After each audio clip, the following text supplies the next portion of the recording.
سؤال ugu dambaysa Sheekh Maxamed Cabdi Umar baan weydiinaynaa dadkan gaalada ah ee aan la deganahay haddaynan dacwo gaarsiinin maxaa ka iman kara oo dhibaato ah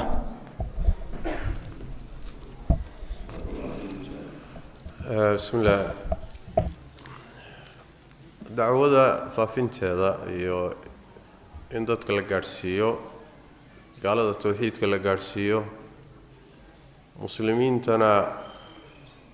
dambiyada iyo xumaanta looga digo khayrkana lagu booriyo al-amru bil ma'ruf wa nahyi 'anil munkar wa mas'uliyad ummadani ay wada leedahay kuntum khayra ummatin ukhrijat lin-nas si guud way inaga dhaxaysaa si gaarana waxa la rabaa koox inaga mid ah inay isu taagto waltakum minkum ummatun yad'una ila al-khayr ila akhir al-ayah hadii marka mas'uuliyadda la dayaco dadkii gaalada ahaa oo diinta in la gaarsiiyo ay tahay aynu ka gaabino ismi iyo dambi baa ka imaanaya waana la isu qabsanayaa ismiga iyo dambigaasina wuxuu saameynayaa cid kasta oo hawsha wax ka qaban kartay oo ka gaabisay haduu cilmi yahay ninkii cilmi laga ka gaabiyo diinkii dhaqaalaha laha ka gaabiyo haddii ninkii madaxda ay awoodda haystay ka gaabiyo cid kasta oo ka gaabisay arrintaasina mas'uuliyaddeedu ay saarnayd dambiga qayb ku yeelanaya waxaana laga yaabaa dadkaasi inay aakhiro ilaahay inagu dacweeyaan marka dadka diinta la gaarsiiyo tawxiidka la gaarsiiyo inay soo islaamaan way fududahay guryaheena ay ka wada shaqeynayaan xafiisyada iyo kambaniyada inooga shaqeeyaan haddii aynu muxuu ahay aan diinta gaarsiin weyno in laynagu ciqaabaa dhici karaysa oo cuqubadu xataa aakhira aynan daahinba goorba siyeelo waan maalin tegay marka Soomaalida siyeelo degan xoolo geelal baa waxay u daaqaan baadiyaha siyeelo magaalada siyeelo marka nimankan qaaqaawan la yiraahdo maxay ahayd turkaanada iyo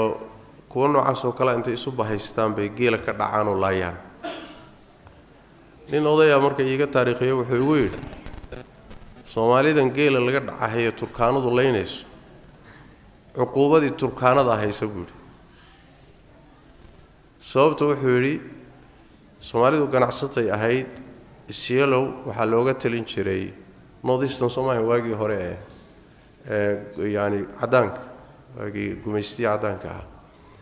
marka Soomaalidu wuxuu yiri intay halkan badeeca kaga rartaan turkaanada ayay waxay ku geysan jireen ilaa Soomaaliya way raranayaan sida muxuu ahay geelasha iyo awrta iyo loorarto bay u raran jireen hal kelimo oo tawxiid u meen sheegin buuri way ugu shaqeysteen Soomaa gaalnimadiina way u daayeen maanta wuxuu yiri maanta hadda islaamin lahayd dad walaalahooda garab taagan bay noqon lahaayeen laakiin inay geela ka dhacaan waxa keenay tawxiidkii bayna gaarsiinay buuri adduunyahan bay ugu shaqeysteen inaguna sidoo kale haday aan ku shaqeysano adduunyaha ugu shaqeysano inaan mas'uuliyadii diinta iyo tawxiidka gaarsiin waxa dhici karta in Ilaahay nagu salido Soomaay xuquuq bay nagu noqotaba marka walaalayaal hawshaasi mas'uuliyadii xilin oo taalo waaye cid walba ha iska xil saarto hal ruuxa soo islaami laan yahdi Allahu bika rajulan waahidan khayrun laka min humrin 'am adduunka waxa ka qaalisan ma jiro inuu hal ruux Ilaahay sabab kaaga dhigay soo islaamis aad bayna u badan tahay marka mas'uuliyadda iyo xilkaasi aynu qaadan insha Allah ta'ala aan ku dadaalo jazakumullahu khayr assalamu alaykum جزاكم الله خير وشيخ أو دميس أشرت ومهم واي وحيالها الجيران أرتا كفر جو كلا أذقي هاي أدوده كفر هو أذق وكفر قلبيتك وكفر يكون قصب بيان مع الإلمها ينفت هذا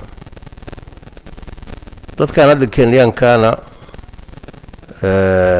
dad maartay shacabkooda cadaayiina ma ahan dad iska peaceful oo iska nabadeed waaye Soomaalidan waxay u arkaan dad isku midab yihiin ayna isfahmi karaan marka in islaamka la gaarsiiyo waliba kuwoodii islaamana maanta ma arkaysaa haddii la dhaqaalay karo oo loo kaalmeyn karo maartay loo kaalmeeyo si ay islaamnimadooda ay u haystaan taas aad iyo aad marka u wanaagsan waxyaalaha nimankan xadaarimadahi islaamka ay meel kasta ay ku gaarsiinayaan Soomaalida uga duwan yihiin ay dadku ay dhex galaan way ka guursadaan oo waa la dhaqmaan iyo markaasay dadkan hadda aad arkaysaan oo maaragtay xeebaha degan ama Mombasa dadkaas ama xumaaliintii waa dhex galeen waa ka guursadeen carabay ka dhigeen xogaa laakiin waxaad moodaa Soomaalida cunsur maaragtay oo xogaa dhinac u socdo inuu yahay marka haddana hadda ma dhahayo yani aad guurkooda ha loo badiye laakiin diinta in loo maartay loo la gaarsiiyo kii islaamana maanta ma arkaysaa loo kaalmeeyo waana sida uu sheekhu u sheego dadkan waa dad dhulkoodii baa lala shaqaystaa waa la degan yahay dad hadda cadaa'iyiin oo hadda cadowtinimadan ay ka muuqto maahan dad diintan ixtiraam maartay macallimu ku dhahayo ixtiraam uu ku jiro waay marka in maartay nicmadaas lagu shukriyo oo ayagana loo gargaaro sidoo sheekhu sheegay u fiican tabarakallahu fiik إن شاء الله تعالى وختمنا واجب جبيسنا مسؤولية داسي ومسؤولية ضمان مجتمع عودن صارن كرهان دلني يردين جامعات كبار لدي جنيسان